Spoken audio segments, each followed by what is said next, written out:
Welcome to the first in our 3-part season for The Circular Curious. Over the next few episodes, we'll be talking around the edges, peeling off some layers, and unravelling some common misconceptions around the circular economy.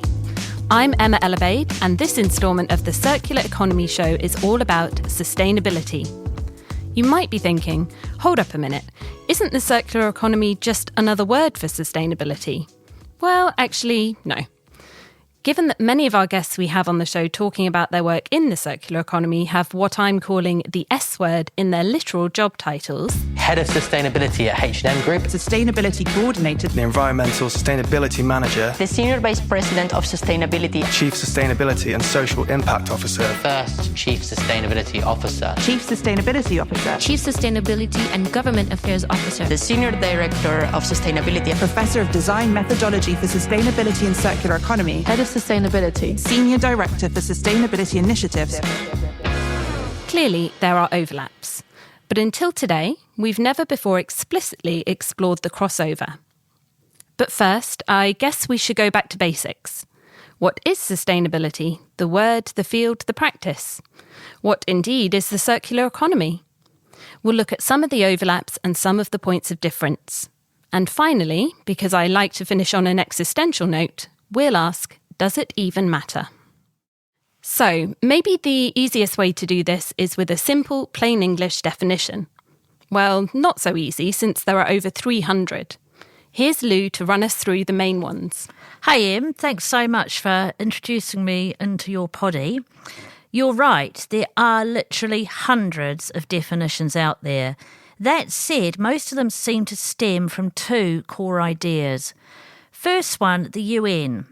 In 1987, the United Nations Brundtland Commission defined sustainability as meeting the needs of the present without compromising the ability of future generations to meet their own needs. Okay, nice. Humanity has essential needs, but meeting them shouldn't come at the cost of our children and grandchildren. Well, yeah, hard to argue with that one. Meanwhile, the World Bank takes a slightly different lean, defining sustainability as growth that is inclusive, environmentally sound, and efficient with resources. Do you want to know what the robots think? Always. Interestingly, the AI definition, although it also takes its cue from that UN one, points to the ability to maintain or preserve certain conditions over the long term. Okay, I'd like to pick up on something here because it feels to me like there's a kind of theme coming on in some of these definitions around sustenance or the process of keeping going. But for now, let's hold those thoughts because it feels like a good segue to start thinking about where the differences lie between sustainability and the circular economy. So, safe to assume we all know what the circular economy is, yes? Yes, but it never hurts to recap. Very true. Enter Ellen. I always think that the simplest way to kind of get the circular economy is to think about the difference between a line, literally a straight line, and a circle. And when we talk about how we use stuff, materials, things, metals, plastics in our economy today, we use stuff up. Eventually it falls off the end of that line, it becomes waste, it becomes rubbish, it falls off the end of its useful kind of platform. If you turn that line into a circle, then you think of everything that goes into the economy, stuff, food, metal, plastic, everything goes round in a circle. And it keeps going round in a circle. So the materials can be fed back into the system, food waste gets broken down and turned into fertiliser, metals get recycled and put into the next products. It's all about a system, a straight line shifting to a circle. So that line to circle visualisation is an enticing entry point. But what does it mean in practice? And how do we translate that big, beautiful idea into an actionable top line? Well, this is where a demonstrator clip of those 3 key principles might come in handy. It really would, wouldn't it? Eliminate waste and pollution, circulate products and materials, and regenerate nature. Eliminate waste, cycle products and materials, and regenerate nature. Eliminate waste and pollution, keep products and materials in use, and regenerate nature. Yeah, it's testament in the massive momentum the circular economy has had over the past decade that increasingly most people have some level of familiarity with the core concepts, if not the exact 3 principles in the exact right order. Yeah, and I think that sustainability is, by comparison, such easy social shorthand. It's also testament to the scope of its influence throughout business and society. I think sustainability has almost become the umbrella term for describing any political, business or individual activity deemed to be better or more responsible. Its reach in kind of cultural lexicon has become so wide that it's come to signify everything from large-scale renewable energy projects to household-level efficiency measures, like turning the thermostat down. Mm-hmm. And sustainability has, of course, also spawned the evolution of the environmental and social governance, that's ESG movement in the noughties, and led to the development of the Sustainable Development Goals, SDGs, in 2012. In fact, now feels like a good time to note that the circular economy is a framework that can help us deliver against many of those SDGs. While it's nice to have an easy single source reference point for some of these activities, it'd be even better if we could get specific about exactly why a circular economy is distinctive. Yeah, totally agree. Because from the outset, the circular economy sought to do something new. Not less bad, not just more efficient, but completely different. Should we bring Ellen back in here? Let's. The economy is what we all live within. We all live within an economy. It's how money flows within a system, but it's much, much broader than that. You know, the very nature of the way our economy works is actually quite challenging. You know, we've had the Industrial Revolution. There weren't many of us around. Now things have just grown and exploded. We have more people. We have more use of resources. We have a culture really that takes many, many, many more materials much, much more quickly. And in that linear system where you take it, you make it, and you throw it, we're just kind of using this stuff up faster and faster. So if you change the whole system, you could call that a circular economy. You know, we're so used to thinking, let's just make this last a bit longer. Let's eke out what we've got a bit longer. But this is a completely different way of thinking. Let's actually make it better.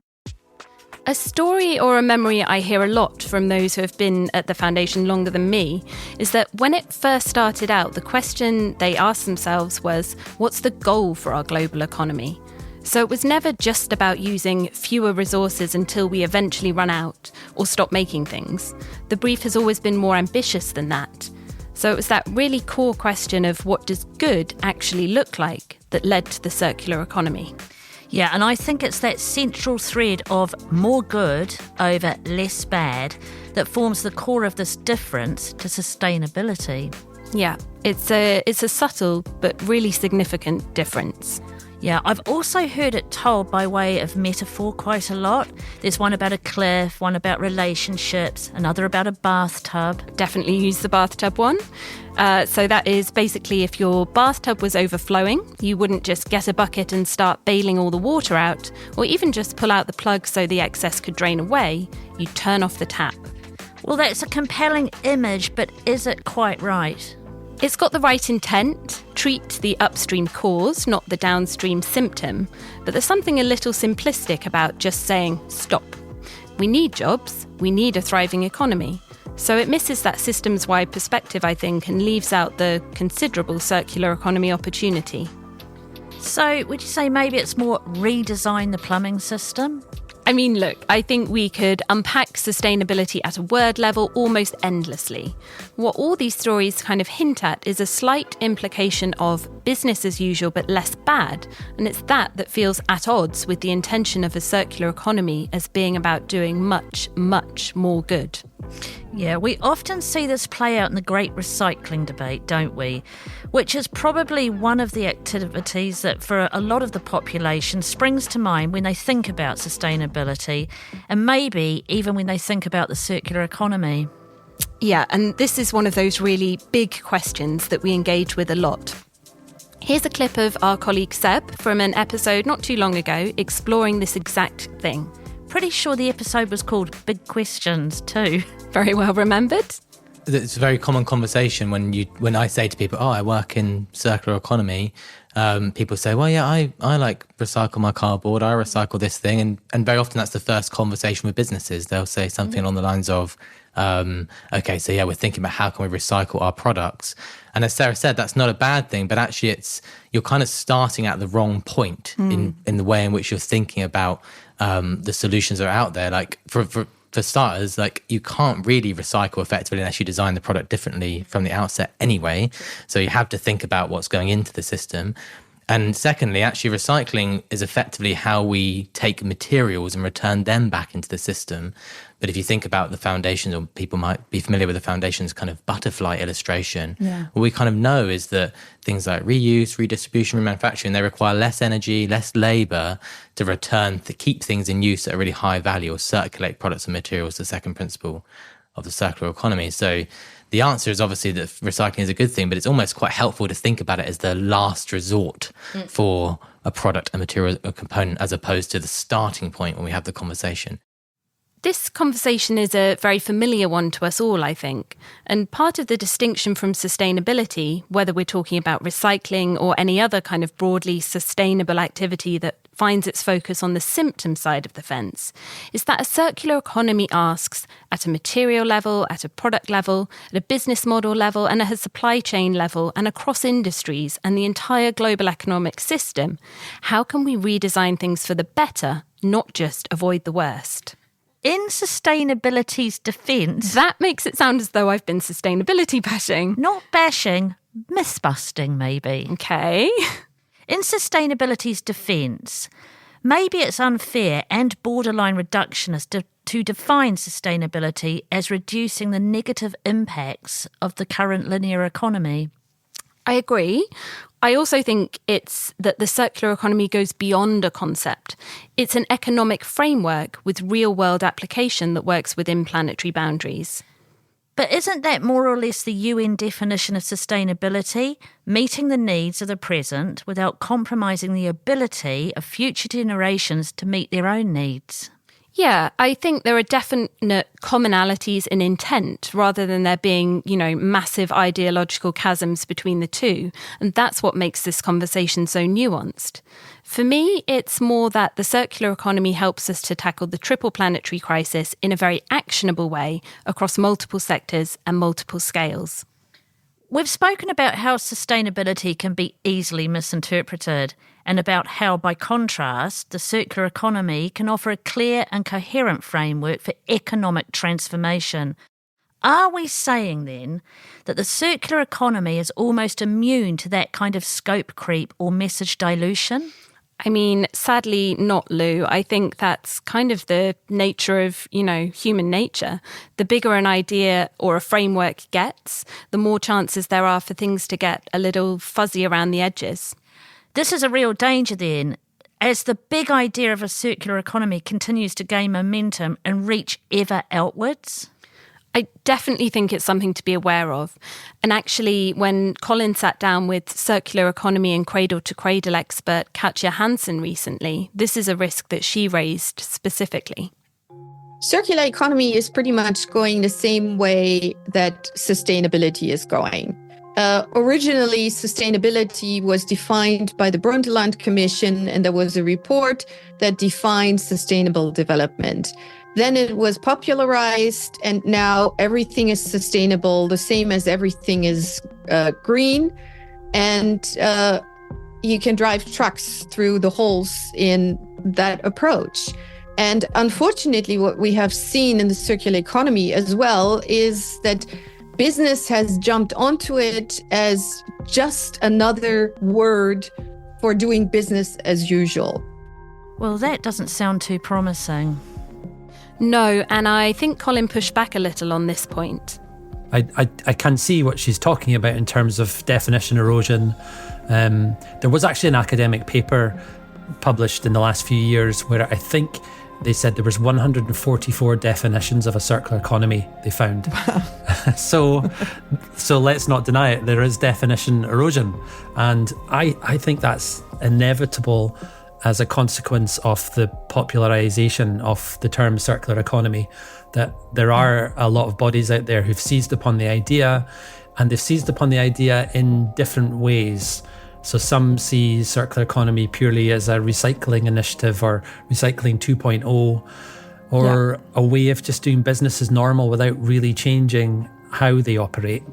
And we do see examples of that. And we do see people putting a circular economy badge on things.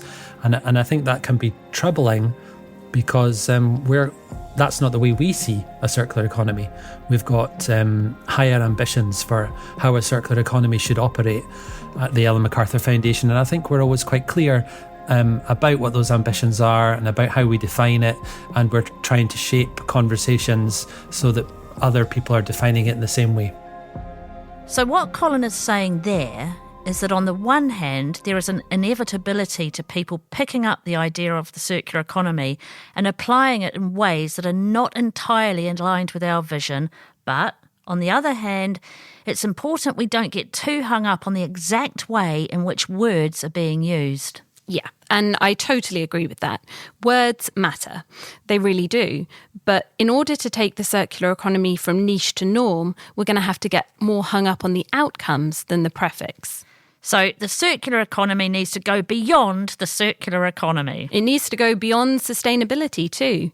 The real tipping point, whether that's at a business, policy or society level, or, ideally all three, will come, I think, when the circular economy transcends these kind of functional boundaries and just becomes the economy. This was echoed recently in another conversation just before New York Climate Week, when Pippa caught up with the Foundation's North America lead, Danielle Holly. I'd like to see circular economy come out of this box of environment, sustainability. It really does transcend that. What I found particularly interesting about this conversation is that Danielle goes on to explain how in the US, because the whole field of sustainability is so highly politicised, there's quite a lot of mistrust surrounding business practices deemed to be environmental, for example. The fact that the circular economy makes such good business sense in terms of resilience, in terms of value creation, is what gives it the potential to break free of this wider ESG backlash. This feels like an especially pertinent point amid recent news that many CEOs have been dialing down on their sustainability commitments. Absolutely. It's really something that transcends political divisiveness. And I think that, to John's point, is part of why we've been slower in the US to really realize the circular economy, is because we have divisiveness and a backlash against all things environmental, social, and governance that really is a misnomer and a misunderstanding of the concepts and the practices that are underneath. It's this unboxing of the circular economy beyond sustainability that can help us get to that point of normalisation. And that's something else Seb touched on recently. I'd love to see a kind of massive upskilling of people beyond the sustainability teams or beyond the environmental ministries in organisations on circular economies, because that to me is a sign that the circular economy is becoming part of the infrastructure of an organisation or policy body. And I'd love to hear people making jokes about the circular economy in a pub. I think that would be a really interesting sign that it's perforating into culture. Yeah, which is something you've been exploring recently as well, right? It's something I'm really interested in because I think it speaks to the kind of mainstreaming and normalising of an idea. And again, like what that exactly means, if they're using the precise term circular economy or if they're using our three principles, that's a question. But I think that notion that this way of doing things is somewhat understood and engaged with in a context that people are beginning to recognise it and reflect on it in their own lives would be, to me, a sign that agency from policymakers and businesses is taking action, is beginning to influence people. If that is happening in the pub, I think it would be a sign that the agency of policy institutions, financial mechanisms and businesses is taking hold to a point that people are beginning to recognise that a different way of doing things is impacting their lives. And it's culturally understood enough that two people can talk about it in a social interaction. For all that much of this episode has taken a slight, look at the trappings of typology type theme, I don't think what we're really advocating for is a world in which terminology ceases to matter full stop. Though I do think there's some truth in the fact that action matters more than academics. The academics might disagree with you there, Lou, but when we're up against the clock like this, I'm inclined to agree. So what's our message? Okay. How's this for size? Circular economy and sustainability push in the same direction, but they're different. Both are important, and they are complementary. Good activities are good. Co-opting of any description, especially for extractive, polluting and linear gains, is bad. Let's honour the overlaps, keep questioning, keep doing, and not box ourselves in. Works for me. Thanks, Lou. Thanks for having me, Em, and clearing up the word sustainability in such a succinct manner. We tried. If you've enjoyed this episode of the Circular Economy Show, there's 2 more in our Circular Curious season yet to come. Join us next time as we ask, can the circular economy help us adapt to climate change as well as mitigate against it? And what does durability even mean? The materials, the business models, and the mindsets. Make sure you're subscribed so you never miss an episode. See you next time.